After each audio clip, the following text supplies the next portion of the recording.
Cet épisode a une distance de 5 km à un pace de 6 minutes 35.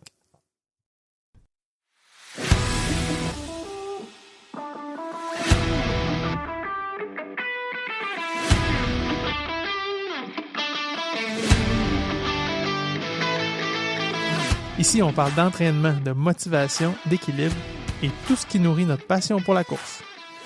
Je vous présente Coach Bill, curieux de la science derrière le sport. Il analyse les tendances et nous propose des stratégies pour courir de façon plus efficace et intelligente.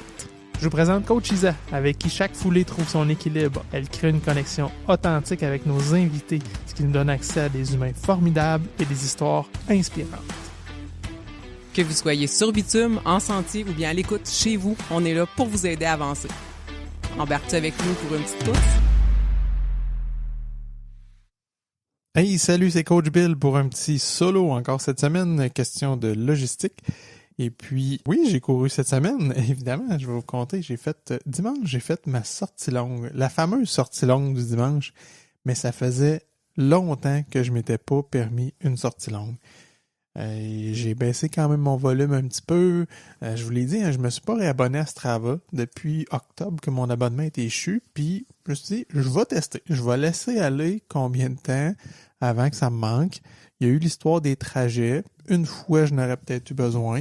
Finalement, je me suis arrangé. Puis ça n'a pas été un grand enjeu. Puis à date, c'est ça. J'ai pas manqué grand-chose. Fait que pour l'instant, je poursuis avec pas de Strava Premium, évidemment, j'ai gardé mon Strava régulier. Là. J'aime ça quand même d'avoir mon suivi dans une plateforme qui est, comme je disais, là, en dehors des manufacturiers des montres pour être certain de l'avoir puis d'avoir un continuum si jamais je n'ai qu'à sortir de l'écosystème Garmin puis d'aller vers un Coros Sunto Polar, par exemple. Là, ils ont commencé à me gosser, par exemple. Là, ils ont commencé à m'envoyer des 25% de rabais. Là. Mais non, je n'ai pas cédé encore. Je veux pas le prendre pour le prendre. Je veux le prendre parce que je ressens un besoin puis que ça me manque. Puis à date, c'est pas encore arrivé. Par contre, le besoin qui pourrait poindre, c'est peut-être pour une petite motivation supplémentaire au printemps, relançant la saison haute, que c'est sûr que je vais courir tout l'hiver, mais quand même. Parce que je me rends compte que d'avoir le petit cadran sur mon cell quand j'ouvrais Strava, les petits cadrans en haut qui ont ajouté, qui me disaient mon kilométrage hebdomadaire, mensuel, c'était quand même une bonne motivation, un bon driver pour moi de l'avoir comme ça visuellement. Pour me dire, ok, ouais, je me suis peut-être laissé aller cette semaine. Oui, ok, c'est ça la tendance de mon mois, puis de mes 2 mois, puis de mes 3 mois. Parce que, oui, je suis allé avec un peu plus d'indulgence et j'ai eu beaucoup de plaisir à courir. Puis je suis sorti quand même courir toutes les semaines, mais mon kilométrage a quand même pas mal baissé. Puis là, est-ce que c'est un lien de cause à effet direct que j'ai pas d'abonnement Strava Premium puis que j'ai plus ce petit cadran-là sous les yeux? Je sais pas. Ça, j'ai pas prouvé scientifiquement, là, j'ai pas fait une étude approfondie, mais je suis certain que ça a joué un petit peu. Je l'ai sur mon cadran de montre, je vois quand même là, mon kilométrage total de la semaine, mais on dirait que ça a pas. Il est un petit. Il porte pas autant attention. Puis de l'avoir quand je l'avais dans Strava, là, autant pour le mensuel que le hebdomadaire, ça avait quand même un petit effet. Fait que tout ça pour dire que ça faisait un bout de temps que j'avais pas fait de sorties longues, parce que souvent mes sorties longues, ben oui, je les faisais le week-end ou quand j'avais le temps, puis c'était souvent pour un peu boucler là, mon objectif hebdomadaire où je me payais une sortie un peu plus longue. Mais en fin de semaine, dimanche matin, parti de chez nous, c'était ma vraie première course d'hiver dans la neige, parce que, tu sais, l'hiver, on court pas toujours dans la neige, là. On est pas mal quand même assez souvent sur l'asphalte, même s'il fait froid. Fait que c'est pas toujours nécessaire d'avoir les gros souliers d'hiver, etc. Mais là, c'est ça. Je suis sorti dans la neige, l'air était bon, puis j'avais envie de courir longtemps. Fait que je suis sorti plus longtemps que d'habitude. Je me suis improvisé mon tracé. Il est pas planifié. Là. Je suis parti dans les rues, puis je suis quand même pas pire là, pour dire OK, je vais aller à peu près là. Je connais ma ville, je connais mes coins. Je sais c'est quoi mes points de sortie si jamais il arrive quelque chose qu'il faut que je raccourcisse. Que je me suis fait vraiment une belle sortie. J'étais arrivé chez nous, j'étais zen, ça a fait le plus grand bien. Fait que à répéter, faut pas que j'oublie de prendre du temps pour moi puis de me programmer me réserver du temps plutôt pour faire encore des sorties longues parce que ça fait tellement du bien au mental, c'est un allègement là, incroyable. Aujourd'hui, j'en profite, vu qu'on est début décembre, hein, là, vous allez vous faire demander par tout le monde « Qu'est-ce que tu veux pour Noël? » Fait que j'ai décidé de faire un petit spécial cadeau de Noël en faisant... On a déjà parlé des équipements là, qui étaient bons pour avoir, que ce soit l'hiver ou l'été ou whatever. Là, je vais le prendre un peu sous un autre angle, c'est-à-dire qu'est-ce qui vaut la peine puis qu'est-ce qui est un gadget. Puis tu sais, souvent quand c'est un cadeau de Noël, hein, on se dit « Ouais, je me le payerais pas, mais là, je vais le demander en cadeau. » Mais si c'est un cossin qui va finir dans le tiroir, ça donne pas grand-chose. Au bout de la ligne, là, tu vas l'avoir fait acheter à quelqu'un puis tu t'en serviras pas plus. Fait que je vais vous parler un peu de ce qui, pour moi, sont des essentiels, des incontournables à bien investir puis à avoir dans votre équipement de base.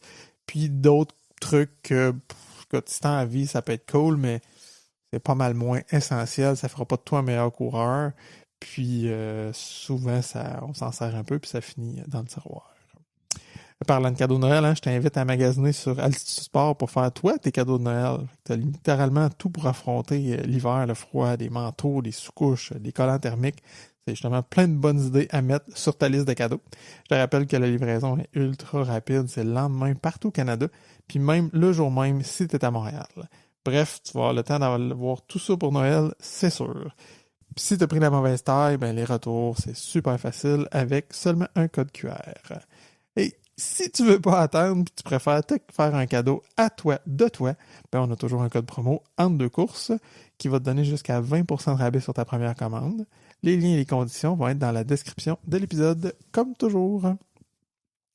Dans ma petite tournée des réseaux, je suis tombé sur une publication de Garmin qui dit Don't be that guy. Ne sois pas ce gars, cette personne. C'est deux filles qui sont en train de courir puis qui jasent ensemble. Puis une a dit à l'autre, elle dit, il court avec son téléphone avec un GPS. Évidemment, pub de Garmin pour vendre des montres.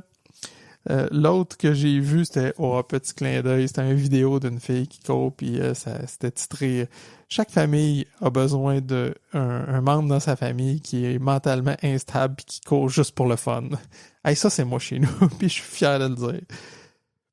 Il y a j'ai souvent parlé de Strava Art, il y en a qui sont des spécialistes pour faire des dessins de toutes sortes, il y en a qui sont vraiment sophistiqués.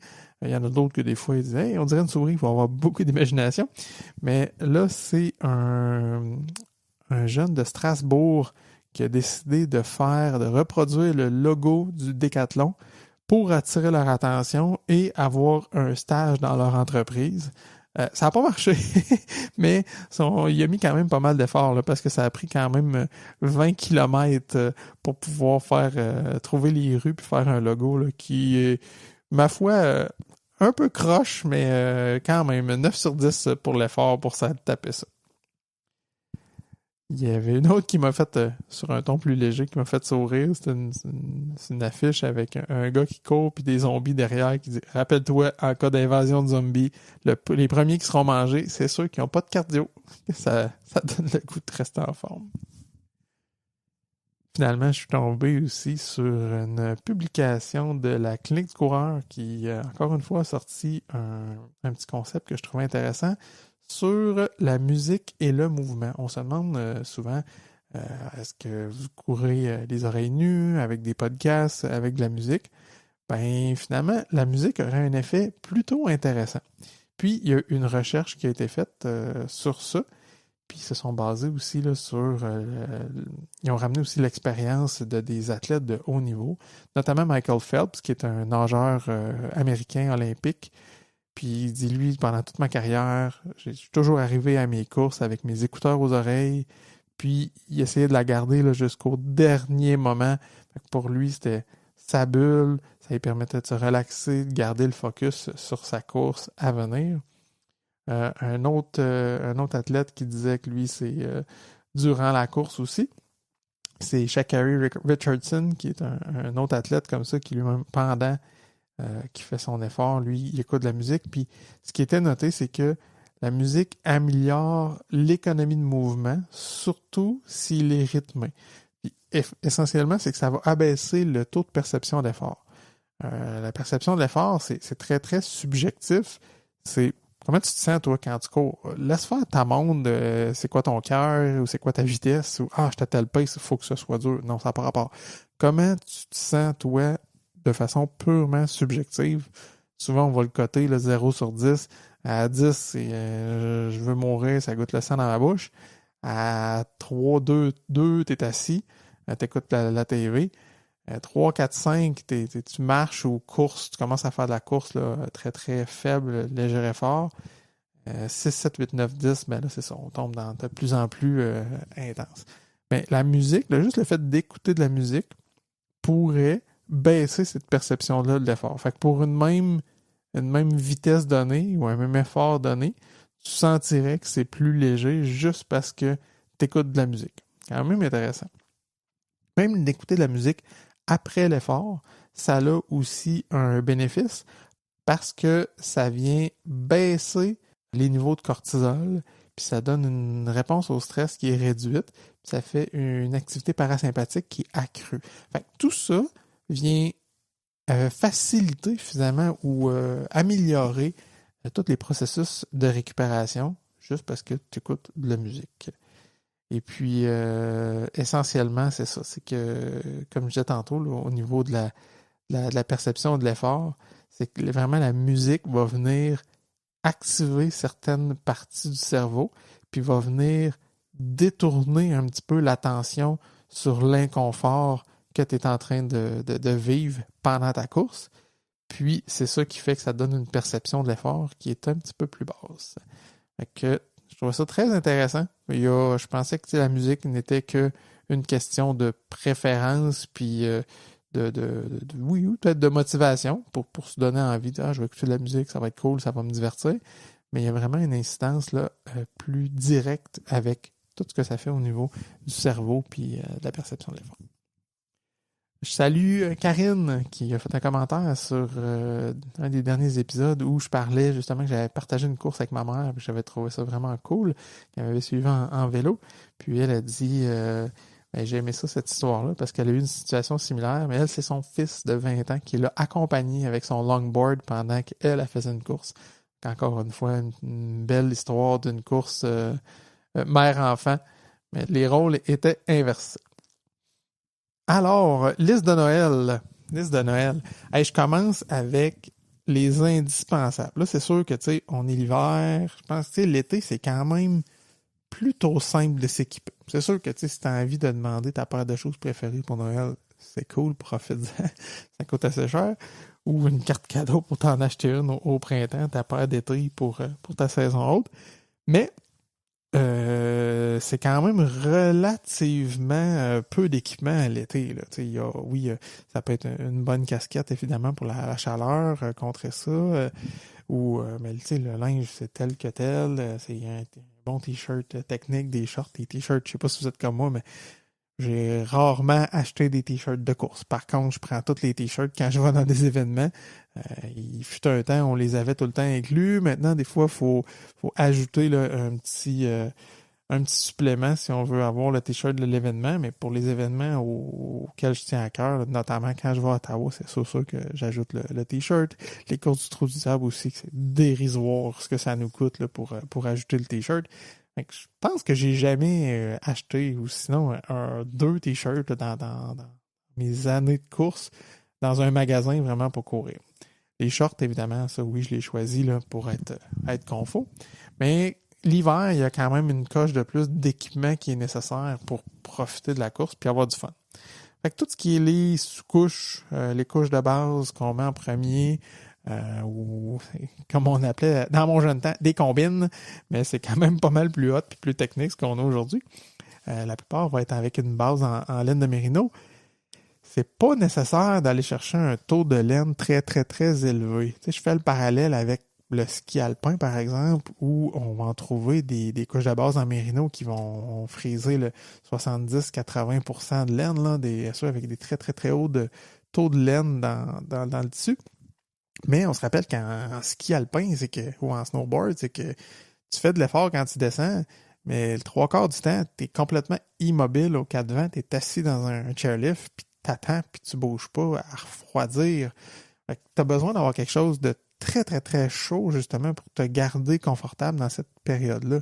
Fait que si tu magasines dans le rayon, justement, du ski alpin, tu vas te chercher ça, ça risque d'être pas mal trop chaud pour la course. Fait que d'aller chercher une bonne sous-couche en mérino, par contre, avec un plus faible taux de laine, puis la bonne nouvelle, ben, c'est en plus, c'est que c'est généralement ça qui fait monter le prix. Plus le taux de la laine est haut, plus ça coûte cher. Fait qu'avec un taux de laine entre 10 et 20%, généralement, c'est largement suffisant parce que en course, on génère de la chaleur, puis t'auras pas froid là, avec une couche qui est autour de ces taux-là. Fait que ça, c'est un must, vraiment. Là, moi, c'est ce qui permet de faire du multicouche l'hiver. C'est toujours ma base là, à partir de très moins 10, là, moins 8, moins 10 en baissant. Généralement, je vais starter ça avec une sous-couche en mérino, surtout pour le haut. Pour le bas, c'est plutôt rare, là. Ça va venir vraiment quand il fait très, très, très, très froid que je vais avoir besoin d'en mettre. Mais généralement avec mes shorts, mais même avec mes leggings de course qui ont une certaine isolation, ben c'est rarement nécessaire d'y aller. Mais quand on pogne des moins 25, là, je suis content de me mettre un collant en mérino pour les gens. Fait que pour le haut, une sous-couche, comme je disais, taux de laine pas si haut que ça. C'est pas super important pour la course. L'essentiel, qui est quand même un investissement pas pire, là, mais c'est un bon manteau. C'est soit directement dans les sections de course, et il y a quand même l'offre s'est diversifiée les dernières années où il y en a un peu plus. Mais sinon, l'alternative qui est intéressante, c'est d'aller voir dans les sections ski de fond. Ça, c'est déjà connu, ça fait des années, puis c'est bien développé, puis il y a beaucoup d'offres. Parce que le ski de fond, ça apparente beaucoup à la course, autant au niveau du cardio, on est à peu près dans les mêmes niveaux de cardio, puis c'est un sport où tu es en mouvement tout le temps, puis que tu avances vers l'avant. Fait que les besoins sont similaires. C'est-à-dire que ton manteau, il faut que l'avant, ça soit imperméable ou résistant au vent, du moins. Puis, sur les côtés et même des fois tout l'arrière, tu veux que ce soit respirant. Parce que ton humidité, il faut qu'elle sorte. Si ton humidité reste à l'intérieur, généralement, ben, tu vas avoir un peu plus froid. Fait que ça donne quelque chose de vraiment, vraiment bien si l'avant est résistant au vent, parce que là, pas froid, puis même s'il y a de la neige, du vent, de la pluie, ben ça va quand même te garder au chaud parce que tu n'auras pas l'incidence du vent directement sur ta poitrine, sur ton ventre. Par contre, là, de laisser sortir la chaleur à l'arrière, ça fait vraiment une bonne différence, ça fait du bien, puis ça donne un bon confort à l'intérieur du manteau. Après ça, il n'y a pas besoin d'être si chaud que ça, ton manteau, parce qu'après ça, tu vas aller jouer avec du multicouche. Fait que ça va être ta couche de base de mérino. Puis après ça, tu peux mettre 1, 2, 3, 4 gilets entre les deux. Puis avec polar ou juste des gilets en synthétique. Fait que c'est juste d'ajouter une couche de plus à chaque fois que tu vas avoir un peu plus chaud. Fait qu'on le joue là. Plutôt que d'avoir un manteau super chaud, puis d'avoir un manteau moyen chaud, puis un manteau pas très chaud. Ça, on serait dans un superflu. D'avoir 3-4 manteaux de course pour, dépendamment de la température dehors, je pense que ça vaut plus ou moins la peine. Si t'as le goût, puis t'es fashion, puis t'aimes ça avoir plein de manteaux de course, comme moi, j'aime avoir beaucoup trop de souliers de course, mais go for it. Mais je pense que ça peut rentrer facilement dans la case des superflus. Si t'as un manteau qui est un peu plus polyvalent, ben tu vas aller jouer avec ton isolation avec tes couches en dessous. Un superflu, je dirais, là, qui a l'air d'un beau gadget. Il y en a qui ont eu des expériences positives avec ça. Dites-moi là, mais les bouteilles d'eau connectées, pas super utile, finalement. Tu sais, de te suivre l'eau que tu as bu. C'est facile à voir, là. Tu sais, t'as-tu bu 1 ou 2 gourdes dans ta journée? C'est pas comme s'il fallait en compter 84 puis pas dépasser ou pas être en dessous. Parce que là, on perdrait le compte. Tu sais, si tu bois 1 à 2 gourdes dans ta journée puis tu vas avoir un bon niveau d'hydratation, généralement. Fait que ta bouteille d'eau connectée, ça peut être drôle, ça peut être cool, mais pour vrai, c'est plutôt un gadget. Des lunettes de soleil, on pense beaucoup à l'été parce que le soleil il est là, il est chaud, il est fort, mais l'hiver, c'est aussi super pertinent parce qu'avec la neige blanche, c'est réfléchissant, c'est dur sur les yeux. Fait qu'ils font aussi du bien les lunettes de soleil, puis ça vaut la peine de les prendre peut-être un petit peu plus couvrantes au niveau des yeux parce que ça va garder une chaleur aussi pour l'œil, ne serait-ce que pour le vent. Puis il va se bâtir une petite chaleur là aussi en arrière de la lentille. Fait que, lunettes de soleil, bon à l'année, c'est une super belle suggestion cadeau pour Noël. Au niveau des montres, ben écoute, toujours cool à recevoir en cadeau. Mais, tu sais, il faut être réaliste aussi avec ses besoins. C'est facile de s'y perdre là, dans les montres. Là. On avait fait un épisode à un moment donné où on en jasait, Coach Isaac, Coach Frank et moi. Et il y a tellement de tout. Mais moi, je dirais, ce qui vaut la peine, c'est d'aller chercher, regarder là, ce que vous faites avec les quelques sports que vous voulez faire. Si tu prends trop cheap, tu vas vouloir la changer rapidement. Si tu prends très haut de gamme, tu vas juste payer trop cher pour ce que tu vas réellement faire avec. Fait que c'est vraiment de bien évaluer tes besoins. Puis là, ben, si tu me laisses une liste de cadeaux, ben, tu peux quand même glisser le modèle directement. Mais sinon, peut-être donner des suggestions ou un petit range. Mais c'est ça. Il y a tellement d'offres de montres, là, c'est facile de s'y perdre. Ce que je dirais, c'est revenir à qu'est-ce que vous voulez faire avec. C'est juste pour la course ou tu veux faire un peu de vélo avec ou justement, je parlais de ski alpin tantôt, ski de fond. C'est de regarder vraiment les types de sports et les métriques qui sont vraiment utiles et essentielles que tu veux suivre. Suivi du sommeil, par exemple. Puis là, ça va être quand même assez facile d'aller cibler des modèles qui répondent à ton besoin, puis aller chercher finalement le modèle, je vais dire le plus bas de gamme, mais qui fait tout ce dont tu as besoin. Généralement, ça va être la meilleure affaire à faire. Des gants ou des bas chauffants, moi je suis d'avis qu'on tombe assez rapidement dans le superflu. Encore une fois, pour du ski alpin, oui, parce que 3/4 du temps, tu es à l'arrêt, mais en course, on est en mouvement. Fait que c'est encore plus important d'avoir juste des bons bas très respirants avec des tissus synthétiques. Puis ça peut être des bas avec des taux de laine de mérino là, qui peuvent quand même aller plus haut si tu es plus frileux des pieds. Mais je pense pas que les gants chauffants ou les bas chauffants soient vraiment nécessaires parce que au départ, c'est un petit peu plus froid, mais rapidement, en bougeant, on génère de la chaleur, puis là, ce serait facile d'avoir beaucoup trop chaud. Fait que là, le gossage de partir, les arrêter, ces trucs-là, avec le poids en plus des batteries, moi, je pense que ça vaut pas tant la peine, à part si t'es vraiment, mais vraiment frileux.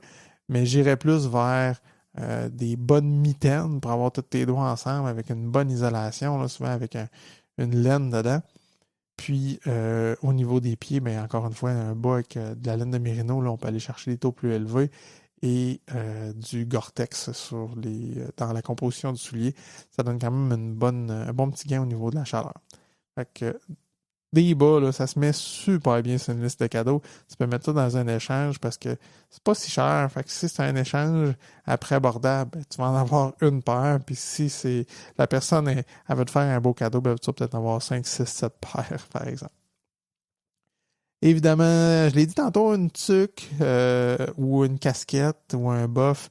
La casquette, elle peut servir quand même un peu là, automne-printemps. L'hiver, ça a ses limites. Mais les bonnes casquettes de course.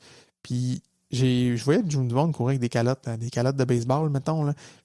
Que j'avais essayé, je trouvais que ça me serrait la tête, c'était pas utile, j'avais chaud, j'étais pas bien avec ça. Jusqu'à ce que j'essaye une vraie casquette de course. Il y en a une couple de marques, là, que ce soit entre autres les CLA qui sont assez populaires, mais il y en a d'autres là, qui en font aussi, les Nike, etc.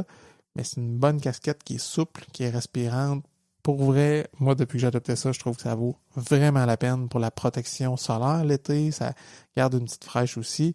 Puis dans les saisons un petit peu plus froides, ben on garde un petit peu de chaleur. Pour vrai, ça, moi, je le mets dans les indispensables. La tuque et le buff là, pour l'hiver aussi, c'est totalement nécessaire. Le buff, ceux qui ne savent pas ce que c'est un genre de cache-cou, mais c'est un tissu qui est très mince. Puis ça permet de le mettre devant le visage pour faciliter la respiration quand il fait très froid. Tu peux le rouler un peu plus serré dans ton cou pour garder plus de chaleur. Il y en a qui c'est comme un tube, là. Il y en a qui sont beaucoup plus longs, fait que tu peux même le monter jusqu'à mi-tête, en dessous de ta tuque ou par-dessus ta tuque pour venir cacher tout le gap en arrière de la tête. Fait que c'est très, très modulable, là. C'est pas très, très dispendieux. Fait que ça aussi, ça se place bien sur une liste de cadeaux. C'est vraiment, vraiment pratique. Au niveau des gadgets pour tout ce qui est mesure de puissance, etc., c'est sûr que dans une démarche très structurée, puis tu veux savoir ton wattage, tout ça, ça peut être un excellent outil. Moi, ce que j'ai trouvé, j'en ai déjà eu un que je mettais là, accroché à la taille, puis qui me donnait vraiment ma puissance, mon équilibre gauche-droite. J'ai trouvé ça très cool, mais utile, pas tant finalement. sais, j'étais capable d'expliquer des choses, mais est-ce que je m'en suis servi pour corriger ou faire mieux ou progresser? Pas tant. Puis ça a rapidement fini que rester dans le fond du tiroir, ce petit pod-là. Puis c'est parce que c'est une métrique que finalement, après une couple de sorties, je trouvais ça un peu inintéressant à regarder, puis je faisais rien avec. Fait que toutes ces bébelles-là, c'est drôle, c'est le fun, mais tu sais, si t'as la chance de l'emprunter à quelqu'un qui l'a acheté puis qui l'a mis dans le fond de ton tiroir, tu vas retirer le même bénéfice. Fait que je pense que ça, c'est un peu un cadeau inutile à demander. Des bretelles réfléchissantes, ça, par exemple, autant, encore une fois, été-hiver, l'hiver, la période de noirceur est quand même plus grande, là, autant quand on se lève tôt le matin que dès qu'on finit de travailler, il fait déjà noir. Mais l'été, pour des sorties aussi le soir, là, c'est un must. C'est vraiment, vraiment nécessaire pour la sécurité parce que, surtout les endroits où il n'y a pas de trottoir puis on doit courir face au trafic, ben, puis on est donc plus proche là, des voitures, une bonne veste là, qui a du réfléchissant ou tout simplement des petites bretelles un peu élastiques que tu peux mettre par-dessus n'importe quoi, qui ont une belle bande réfléchissante pour les voitures nous voient vraiment bien avec ça. Puis, tu sais, c'est quelques dollars généralement. Il y en a qui sont pas très chers. Puis c'est un gros step-up là, pour ta sécurité. Fait que si t'en as pas, mets ça sur ta liste de cadeaux tout de suite. Il y a le modèle plus haut de gamme, plus pété, là, ça, j'hésite. Je pense qu'encore une fois, c'est du cool. J'hésite à le mettre dans les superflus, mais il y en a qui c'est avec des LED dedans, puis avec des couleurs que tu peux changer, que tu as une application Bluetooth, puis mettre toutes sortes de couleurs. C'est cool, mais tu ne seras pas nécessairement plus en sécurité. Fait que juste des bandes réfléchissantes déjà. Vous avez déjà vu, là, quand les lumières de voiture, ça a l'air de rien, mais quand la lumière de voiture frappe dessus, une lumière puissante, ça devient littéralement aveuglant. Fait qu'on est bien vu. Il y en a un que... Hey, je vais le mettre dans les gadgets, là, mais c'est Hotpock qui ont sorti ça. C'est une pochette isolante pour un cellulaire. Ça a l'air d'un petit mini sleeping bag. Puis qui a de l'isolant dedans. Puis en plus, tu peux glisser un Hotpock dedans. Les Hotpock, c'est comme les espèces de trucs chauffants pour les mains qui généralement sont à usage unique. Tu le craques, puis ça dure une fois, ça chauffe pendant un bout de temps. Mais les Hotpock, c'est un produit québécois c'est bluffant pour vrai. C'est un liquide qui est dedans, puis un petit mini-disque de métal au centre, dans le liquide. Puis avec tes doigts, tu viens comme juste craquer ou popper le disque de métal. Puis ça fait une réaction chimique avec le liquide puis ce métal-là quand il bouge. Et ça vient tout se cristalliser. Le liquide devient dur et chaud pendant à peu près 30 minutes. Et ce qui est cool, puis là, ça reste comme ça. Après ça, il vient froid puis il reste comme ça dur. Mais c'est que tu le fais bouillir à peu près 5 minutes dans un chaudron d'eau, tout simplement, sur la cuisinière. Puis tout l'intérieur va redevenir liquide. Puis il va refroidir. Puis là, tu peux laisser sa tablette pendant 3 semaines, 1 mois. Il reste dans son état liquide et froid. Puis dès que tu vas recraquer le disque, la réaction chimique va se réactiver. Ça va régénérer de la chaleur pour une demi-heure. Puis il annonce que tu peux faire ça à peu près une centaine de fois. Fait que tu sais, ça, c'est pour ceux qui gèlent puis qui ont besoin des hot pads, ben tu sais, ça, c'est une belle option plus écologique d'un beau produit québécois. Puis là, ils ont poussé là, à faire la petite pochette pour cellulaire. Et c'est vrai que des batteries au froid, ça se draine, c'est l'enfer parce que la composition chimique de la batterie va être influencée par la température puis son rendement va décroître de façon importante. C'est souvent, moi, je sais que mon téléphone, si je le laisse là, à une température froide puis je le garde dans mes mains et c'est pas long que ma batterie descend, c'est fou. Ça m'est déjà arrivé de juste le sortir de mon manteau de course pour changer de tune ou répondre à quelque chose d'urgent puis il meurt dans les mains. Là. Fait que si tu le mets dans ta poche extérieure de ton manteau, il est quand même exposé, il va être plus froid.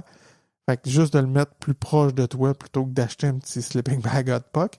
Mais sinon, ça peut être juste de récupérer ou d'utiliser un bon bas chaud en mérino pour le mettre dedans, pour y faire une petite pochette, puis encore une fois, de le mettre plus près de ton corps. Fait que ça peut être un beau gadget. Tu sais, pour vrai, ça, je trouve que c'est une belle bébelle aussi à mettre sur une liste de cadeaux, parce que tu dis, je m'achèterais pas ça, mais c'est vrai que ça va être utile, ça va être pratique, puis pas juste quand tu cours. Des fois, si tu sors pour faire une activité, tu veux garder ton sel au chaud puis préserver la batterie, ça peut être cool. Ensuite, je dirais tout ce qui est lampe frontale, mais je rentre ça dans la même catégorie que les bretelles réfléchissantes, c'est aussi question de sécurité. Une bonne lampe frontale Pas obligé de prendre la méga grosse, hein, à faire attention en course, parce que plus elle est grosse et qu'elle est puissante, ben généralement, elle va venir avec une plus grosse batterie. Qui dit plus gros, dit plus lourd. Fait que l'idée, c'est d'avoir quelque chose là, qui est plutôt balancé, qui est pas trop lourd, puis qui peut quand même toffer quelques heures, parce qu'on veut pas être obligé. Tu peux pas manquer de batterie pendant que tu cours, mais tu veux pas la recharger toutes les courses non plus. Mais il y a des super belles options, là, plutôt légères, puis qui vont donner l'éclairage suffisant. Tu sais, le but, c'est juste de voir un peu devant nous pour voir où on met les pieds. Même en trail, on n'a pas besoin de voir si loin que ça, là. Puis, ça nous permet aussi d'être vu par les autres, quand on est en circuit urbain, par exemple. Les crampons, même chose, un crampon en ajouter sur des souliers, ça aussi, super belle option en cadeau parce que on se débrouille, on n'a peut-être pas nécessairement besoin, mais pour vrai, au niveau de la sécurité, c'est une coche de plus.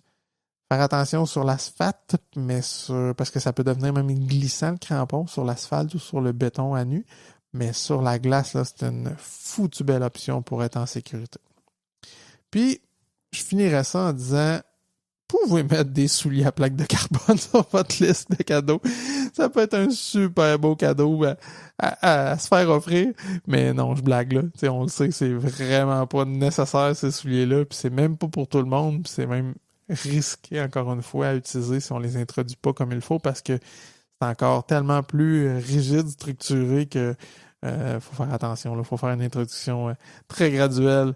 Mais pour vrai, moi, s'il y a quelqu'un qui veut m'acheter des souliers à plaque, je vais les prendre pour Noël. C'est sûr. Au prix que ça coûte, là, ça serait un foutu beau cadeau. Fait que voilà, c'était un petit épisode plutôt court. Je voulais quand même juste vous donner des idées. En fait, je l'ai fait un peu pour moi-même aussi parce que là, j'ai été invité dans des échanges de cadeaux. Je me demande de quoi j'ai besoin donc. Puis là, je me suis mis à réviser mon stock de courses. J'ai-tu besoin de quoi pour la course? Puis là, je regardais, puis je cherchais, puis je checkais dans des suggestions de cadeaux en ligne. Finalement, je tombais juste dans des cossins superflus. Je me disais, ah, wow, ça c'est cool. Ouais, non, ok. Sois réaliste, là. Tu vas obtenir ça. Tu vas gosser avec un peu. C'est cool. Puis dans 2 semaines, tu vas foutre ça dans le fond du tiroir, puis tu le ressortiras pas. Fait que c'est ça qui m'a donné l'idée de vous faire une petite liste des essentiels et superflus. Mais surtout, ce que j'aimerais vraiment, ce serait que vous veniez en commentaire nous donner vos musts à vous autres ou quels sont les bébelles que vous vous êtes achetés ou que vous avez reçus que finalement, ça n'a pas toffé, vous vous êtes rendu compte que c'était vraiment un cossin puis c'était pas très utile. Fait que venez nous partager aussi vos suggestions. Il reste encore quelques semaines avant Noël, fait que tout le monde va avoir le temps d'ajuster sa liste de cadeaux. Sur ce, bonne course!